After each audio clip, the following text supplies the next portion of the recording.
지난달 정부가 세법 개정안을 발표하면서 상속 증여세 개편안을 담았죠. 이제 27년 만에 대대적인 개편 속에는 단순한 세율 변화뿐만 아니라 속뜻이 있다고 합니다. 네, 27년 만에 이제 네. 손을 대기 시작합니다. 이번 상속 증여세 개편안 어떤 변화가 생길지 꼼꼼하게 한번 짚어보도록 하겠습니다. 이장원 세무사 자리였습니다.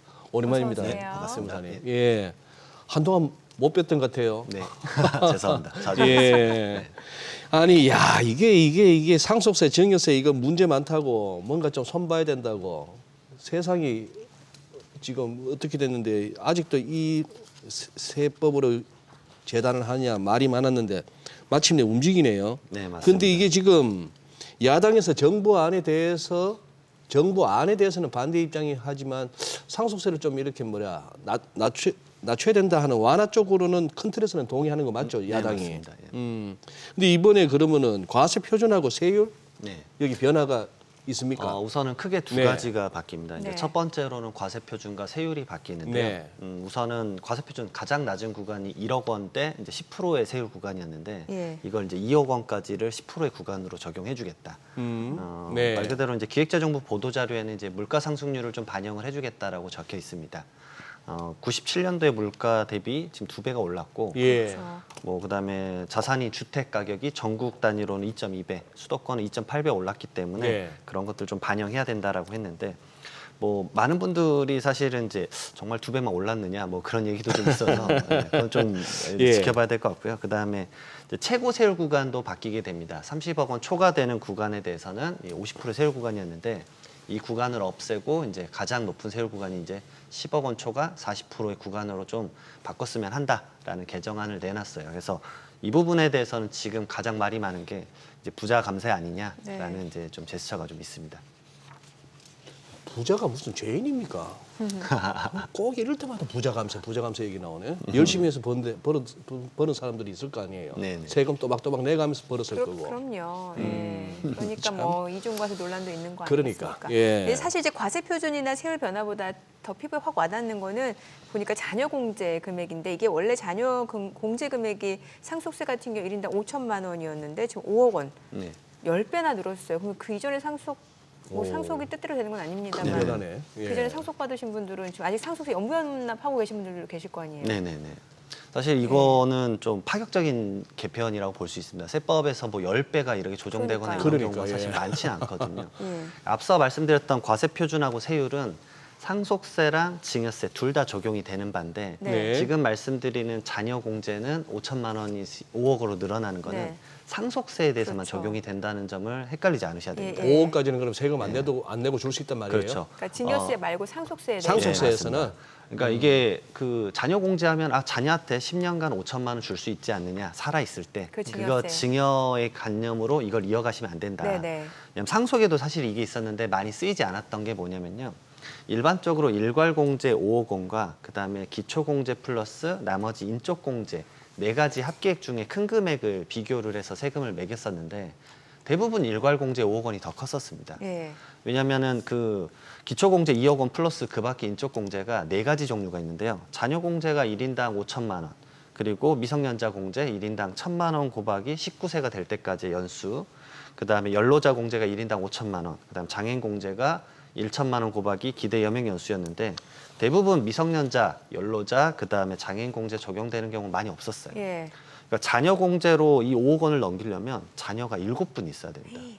7분 곱하기 예. 5천만 원 해야 3억 5천 돼서 2억 더해져서 5억 5천만이 됐었거든요. 저도 상속세를 진짜 많이 하는데 한 100건 중에 한 건 정도가 7분이세요. 네.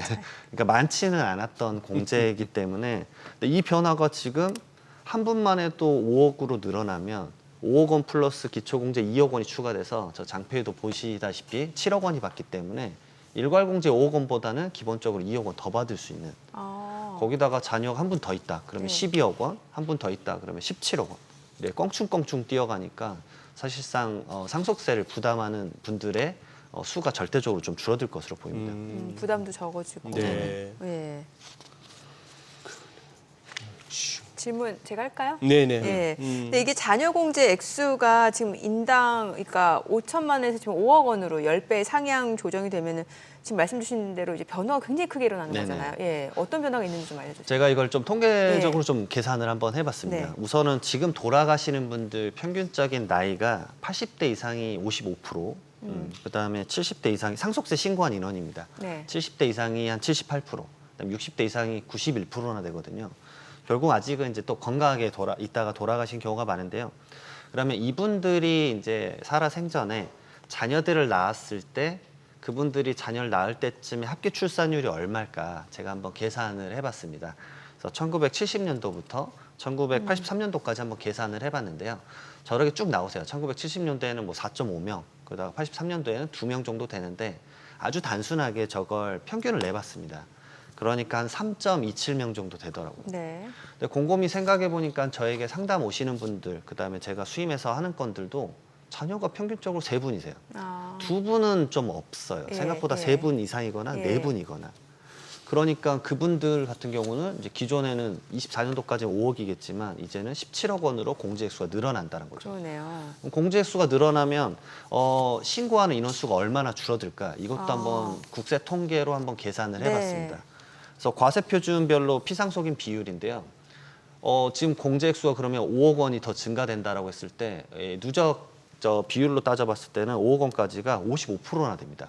기존에 상속세 신고하셨던 분들의 55%가 이제 신고를 안 해도 된다. 네. 그리고 자녀가 3분이다라고 한다면 기존에 일괄공제 5억 원이었는데 이제 17억 원으로 12억이나 증가되잖아요. 그렇죠. 그럼 10억 원 이하까지 계산을 해봤을 때는 75%가 이제 상속세 신고를 안 해도 된다라고 볼 정도입니다. 예. 결국은 이제 중산층에 대한 예. 말 그대로 주택 한 채 있고 현금 어느 정도 있다가 돌아가신 분이 예. 이 주택 한 채 받는다고 상속세 내는 것에 대해서 이 불만, 그다음에 예. 이 부담이 너무 컸었거든요. 그러네요. 그런 예. 부분들이 아마 이게 공제가 이제 개편이 된다 그러면 거의 대부분 사라지지 않을까. 아, 저는 그렇게 생각이 들더라고요. 네. 근데 아까 말씀하신 자녀 공제 부분이 갑자기 이제 10배가 늘긴 늘었습니다만 지금 우리 이정원 세무사님한테 그 상속 관련해서 오시는 클라이언트 분들이 이제 그거 하고 조금 세월 조금만 한 1, 20년 더 가면은 자녀 공제 그렇게 벌써 애 둘, 셋 낳는 집 잘 없잖아요. 맞습니다. 네. 그러니까. 사실 그래서 저도 이번 세제 개편안이 하나의 메시지라고 생각을 했어요. 아, 지금의 이제 30대까지에게 주는 메시지가 아닐까. 뭐 40대도 네. 약간 포함되겠지만 왜냐하면 당신이 예를 들어서 아버지, 부모 예. 세대로부터 이제 지금의 60, 70대 상속이 될 예. 분들이겠죠.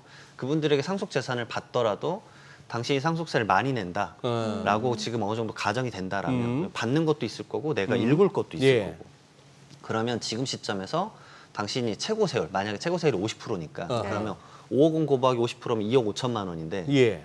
아주 미래에 실현되긴 하죠. 거의 60년 이후에 실현되긴 하겠지만 그러면 그 미래에 실현될 것을 가정해서 지금 아이를 낳을 것이냐 말 것이냐는 메시지를 좀 주는 것 같아요. 자녀 공제액을 확대한다라는 게 사실 이게 이미 제가 들은 바인데 맘카페에서 예. 자 1억의 세금이 줄어든다라면 당신은 아기를 더 낳겠습니까 말겠습니까 VS를 했더라고요. 오. 근데 한편으로는 그러게 이제 투표를 했다라는 얘기는 뭐냐면요. 네.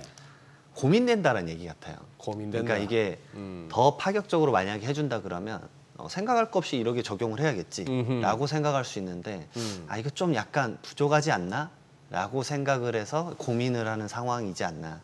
아무래도 세금은 이제 간접적 지원이기 때문에 직접적 지원보다는 좀 이제 바로 와닿는 게 좀 다른 면도 네. 있고 그래서 그런 것들을 좀 고민하는 상황인 것 같습니다. 이 개편안에 대해서는. 저출산 대책으로 좀 나쁘지 않은 그래서 조금만 더 파격적으로 해준다면은 뭐 저는 생각한 게 이런 것도 있었습니다. 뭐 이제 제가 아시는 분에게 들은 예. 건데 357이었어요. 이제 첫째 낳으면 3억 원을 해주고 둘째 낳으면 5억 5억, 아하 셋째 낳으면 이것도 7억 누진. 7억 7억. 아, 그러면 셋째 때는 이제 21억이 공제가 되니까 음. 그때는 정말 좀 파격적이겠다. 왜냐하면 예. 아이를 낳아 보셨던 분들이 더 둘째, 셋째를 많이 낳는다고 하더라고요. 예. 애도 많이 낳고 돈도 열심히 벌어서 음.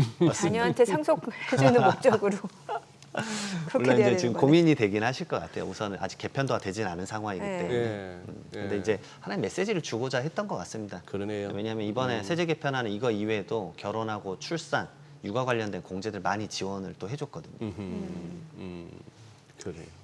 좀 다른 얘기긴 합니다만 사실 근데 아이를 출산하고 키우는 건 또 양육하고 그 과정에서 사실 비용이 많이 들잖아요. 맞습니다. 예, 그러니까 이게 어느 정도 저출산 대책이 실효적일 수 있을지는 조금 더 논의가 좀 맞습니다. 필요하지 않을까 하는 생각이 들고, 이게 상속증여세 개편 27년 만인데 뭐 말씀 주신 뭐 그런 내용도 있겠습니다만 이번에 대대적인 개편에 나선 이유 뭐라고 보세요? 또 이제 제가 봤을 때는 유산 취득세로 좀 가려고 하는 방안 중에 또 유산 하나일 수도 있다. 취득세. 예. 아. 왜냐하면은 대한민국은 지금 유산세형입니다. 말 그대로 네. 피상속인. 돌아가신 분이 뭐 예를 들어서 100억 원 있었다. 100억 원에 대해서 한 번에 세율을 계산하기 때문에 어쩔 수 없이 높은 세율을 받을 수밖에 없거든요. 예. 근데 이제 유산 취득세형으로 바뀌면 예를 들어서 자녀가 극적으로 이제 가정을 해보겠습니다. 예. 10분이 있다. 그러면은 한 분당 10억씩 줬다 그러면 10억은 또 낮은 세율이잖아요. 예. 받았을 때. 그렇죠. 낮은 세율로 자기가 받은 만큼 내는 게 맞지 않느냐. 아. 라는 것을 사실 정부랑 여당에서도 계속 주장을 했었기 네네. 때문에 예. 이제 그런 것에 대한 하나의 이제 발판 아닐까라는 생각도 좀 해봅니다. 왜냐하면 뭐 내부에선 데이터가 있을 수 있겠지만 지금 외부에 드러나는 국세 통계에는 상속인 수랑 상속인이 그러면 자녀가 몇 명 있는지를 지금 통계적으로 안 나와 있거든요. 아. 이제 그런 것들을 이제 말씀드린 대로 그 출산 관련된 제도나 이런 것에 연계해서 데이터적으로도 또 쓸 수도 있지 않을까. 그래서 한 단계 한 단계 좀 나아가 보려고 하는 게 아닐까라는 생각이 듭니다. 아무래도 좀 세율이 높아지니까 네. 그래서 이런 부분들에 대한 이제 하나의 좀 이제 장치라고 생각이 또 들기도 합니다. 네. 아, 지금 유산세, 유산취득세 지금 장표에서 딱 그 개념을 적어 놓으셨구나. 네네네. 유산세가 사망자 재산에 세금 일단 네, 전체를 매깁니다. 매겨 놓고 나머지를 세금부터 떼고 이제 나머지를 갖다가 상속해줘라. 네, 맞습니다. 배분해라. 그리고 저거는 각자 받은 만큼. 그러면 세율이 달라지네요. 그죠? 네, 맞습니다. 그래서 아, 세부담이 좀 낮아질 수 있죠. 예. 근데 이 개편이 쉽진 않습니다. 왜냐하면 유산취득세로 하면 사실 지금 말하는 공제도 전부 다 바뀌어야 될 겁니다. 아. 왜냐면 인당 일괄 공제 5억 원을 다 해준다 그러면 상속세가 너무 많이 줄어들 거기 때문에 아, 그렇죠. 그러니까 상속세에 정부 입장에서 대한 세수가 줄겠네요. 네, 엄청난 체제 개편이기 때문에 네. 그런 건 대부분 막 1년 만에 뚝딱 되진 않고요. 네. 엄청난 연구를 통해서 좀 진행 가능한 그러네요. 상태입니다. 지금 좀 전에 이거 의외로 이 자녀들에 대한 공제가 커지면서 이게 또 생기는 문제네. 고민이고. 배우자 공제가 그동안에 컸잖아요. 맞습니다. 이러다가 그러면 뭡니까? 그래서 과거에는 일단 배우자한테 상속하고 그 배우자들이 또 이제 자녀들한테 상속하고 맞습니다. 뭐 이렇게 배우자가 6억 원이었나요? 배우자가 최소 5억 원에서 최대 30억 원까지. 30억 원. 네. 6억 원은 이제 증여 때 증여 6억 때, 원. 아, 네. 증여 때. 예. 그러면 이렇게 돼서 배우자보다도 자녀들한테 가고 나면은 참 이 질문 자체도 참 민망합니다. 네. 이 일단 뭐 계산 끝났다 받을 거 다 받았다고 남은 부모 또 돌보지 않거나 노후를 챙기지 않는 문제 이것도 우려도 있다면서요. 네, 약간 부정적인 의견일 수 네. 있는데요. 지금은 이제 배우자 상속 공제가 이제 가장 좀 세금 좀 줄일 수 있는 네. 혜택이었어요. 몇 억씩 차이가 납니다. 예를 들어서 배우자 상속 공제가 최소 5억 원에서 최대 이제 30억 원까지 법정 상속 지분이랑 실제 받은 금액으로 해가지고 비교를 하게 되어 있는데, 뭐 예를 들어서 배우자 상속 공제를 20억 원까지 주게 되면은 뭐 세금 액수가 뭐 5억이 더 줄어든다. 근데 상속이라는 거는 이제 무상의 이전이기 때문에 외부에서 자금이 안 들어오니까 사실 5억이 증가된다라는 부담은 엄청나게 큽니다. 내가 5억을 더 내야 되는데. 예. 근데 대부분의 상속 재산이 부동산 형태이기 때문에 아 그럼 이거 팔아서 내란 얘기야? 막 이러게 되거든요. 그러니까요. 근데 그 부동산에 또 어머님이 또 살고 계시거나 예. 아버님이 살고 계시거나 예. 이럴 수도 있어요. 그렇죠. 갑자기 팔아버리면 거처를 잃어버릴 수도 있고 당황스러운 일들이 많이 생기거든요. 그러니까 배우자에게 많이 주고 그다음에 배우자가 최대한 세금을 많이 내게 해서 배우자의 몫을 좀 줄이자. 그러게 이제 활용을 많이 했었는데 자녀 공제가 만약에 늘어난다 그러면 배우자분에게 우선 많이 줄 필요가 있겠느냐. 이제 좀 너무 극단적으로 말한 것일 수도 있는데 예. 왜냐하면은 이게 또 있습니다. 배우자에게 많이 주고 나서 아무리 이제 세금 낸다고 좀 줄였지만 배우자분이 또 돌아가시면 그때 세금 때는 배우자 공제가 없잖아요. 그렇죠. 그러니까 그때 부담이 또 커지거든요. 이제 그런 면이 있기 때문에 배우자 공제에 대해서 좀 생각하는 시각이 좀 달라질 수 있는데 긍정적 요소로는 또 이런 것도 있습니다. 사실 배우자분에게 가게 되면 이제 뭐 어찌 됐던 연로하실 수 있으니까 사회적으로 재분배나 재생산 측면에서는 좀 바로 활성화되지 않을 수도 있죠.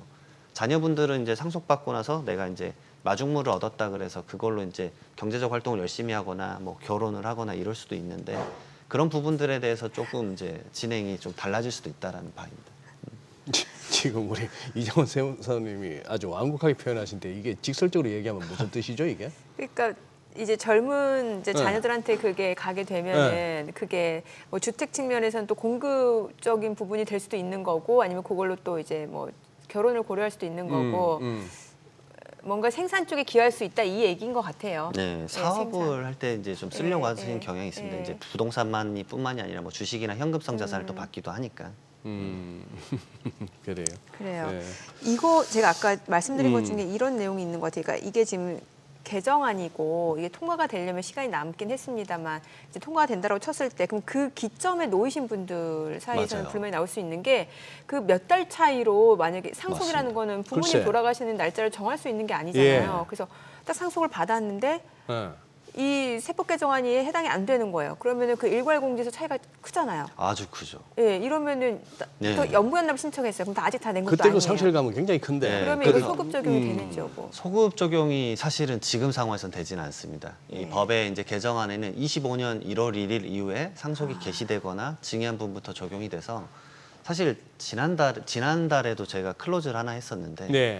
그분이 자녀가 3분이셨어요. 근데 이거 세법 개정안 나오고 그 며칠 있다가 미팅을 했었는데 이제 건강하게 좀 내가 재단할 수는 없죠. 건강하게 1년만 더 지내다 돌아가셨다 그러면 상속세가 그분 같은 경우는 거의 6, 7억이 줄어들 정도였어요. 그러네요. 네. 자녀가 많으셨거든요. 네. 그러니까 그러게 차이가 클 상황이기 때문에 이 세제 개편안이 지금 24년도에는 이제 적용이 안 된다는 점이 좀 애석하기는 합니다. 이러면 사망 신고 늦어질 수도 있.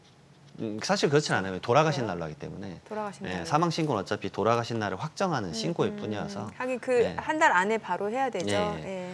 그리고 사실 지금 말씀드린 개편안이 이제 통과될지 여부도 여러분들이 좀 지켜봐야 되는 상황입니다.